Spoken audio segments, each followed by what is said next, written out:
Attorney General taking him out, draining the swamp, saying that asking the remaining 46 members around the country of DOJ to put in their resignation. You've got, members of the left saying, this is terrible. Even the media saying that. This is something, though, that has been done many, many times before. This is basically coming in, starting a new, clean, fresh administration with your priorities, your agenda.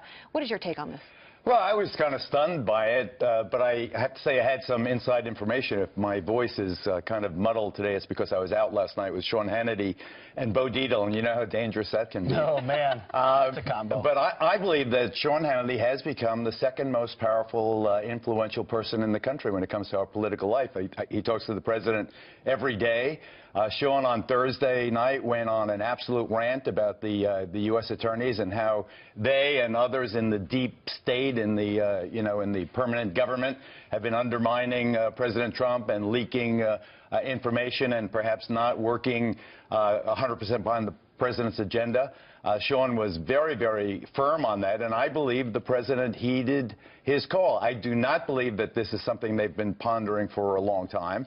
I thought, for example, that Preet Bharara, the U.S. Attorney for the Southern District, who I know well, I mean, a person who's had a tremendous impact in terms of going after public corruption here. He took down the Republican state senator, head of the state Senate, Dean Skelos. He took down Sheldon Silver, the Democrat head of the New York State Assembly. He had focused on Mayor de Blasio, who's up for re-election here in New York. Bo calls him Big Bird, going after de Blasio for possible campaign finance violations, going after Andrew Cuomo's staff for bid rigging and other things. So I'm shocked that, and Preet Bharara had a meeting at Trump Tower in which Preet Bharara, after the meeting, announced that Trump had asked him to stay. You say you're stunned, but isn't it just that it's, first of all, they all serve at the pleasure of the president. They certainly do. This is standard practice. Other administrations have gotten rid of all the U.S. attorneys and through a clean slate so they can emphasize, as Abby said, their own priorities. So why are you stunned if it's pretty standard? Because I explained how Preet Bharara is probably the highest profile of the U.S. attorneys.